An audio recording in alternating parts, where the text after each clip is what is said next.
In my ongoing quest of trying new franchises, I have set my eyes on what to the viewpoint of child me was just a copy of Pokemon, Digimon. So what game did I choose? Digimon Survive. And when I got it, I hoped for a soul in this game and franchise that Pokemon had lost ever since Sword and Shield, not knowing it would be a game I did not wish to finish. So let's talk about why in this video.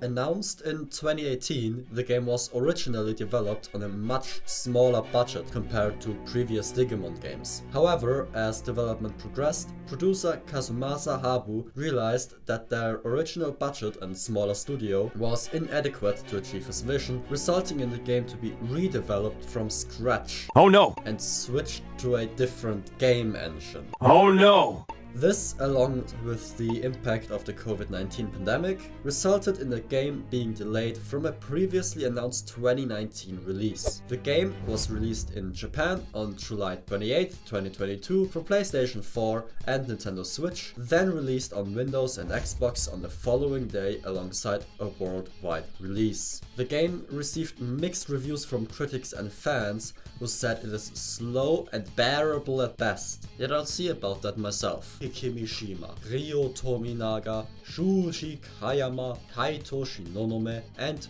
Mui Shinonome, as well as others, are on a historical studies extracurricular activities camp during spring break. God damn it, say that 3 times fast. On the second day, Takuma, Minoru and Aoi visit a famous local temple to investigate the legend of the beast gods, also known as Kemonogami, where a festival to celebrate them will take place. As they explore, they come across Koromon, then he is screaming. Koromon and the group run to the source and find their classmates being attacked by other Digimon. Koromon digivolves into Agumon and scares the Digimon away. It is at this point that Takuma and the others discover they are in another world.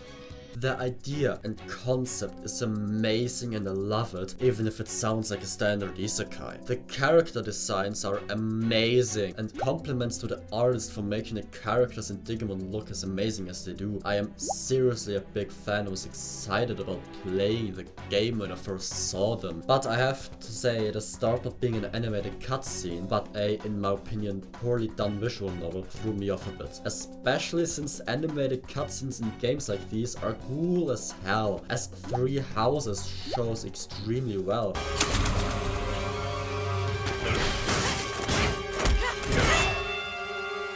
Plus the characters here were glued in like stickers from how it looks and feels. The animations feel too fast and inorganic to me, like they jumped from one position to another, like they wanted to animate them but also wanted to just use stills, which is like pick one. Not a single emotion that a character portrays feels very real, which isn't helped by the voice acting that was clearly done by professionals, but came across like I hired my friend and 2 people off the streets and did it in an hour.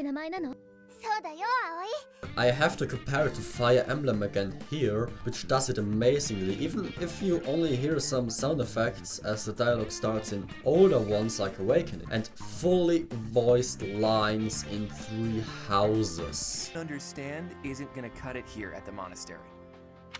Speaking of, Professor Hanneman has been looking for... The prologue of Digimon Survive is a torture to get through, and I just wanted to break out of it and get to the actual game, but it seems unending because after like 8 or 10 hours of playing, I seem to have just managed to get out of the prologue, but I still feel like I'm in a fucking prologue. Exploration is a false hope I had, since it felt very 3 Houses-esque.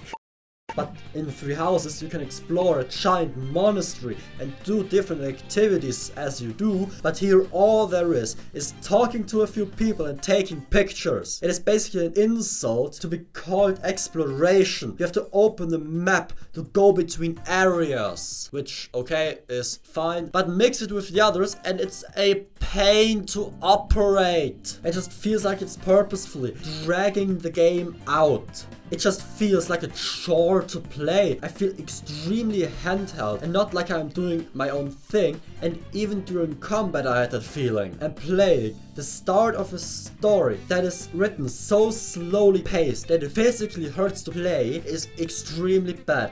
And I know saying this in a visual novel is really weird and kind of redundant and stupid, yet there is simply just too much text boxes. Because if I simply wanted to read, I would read a book.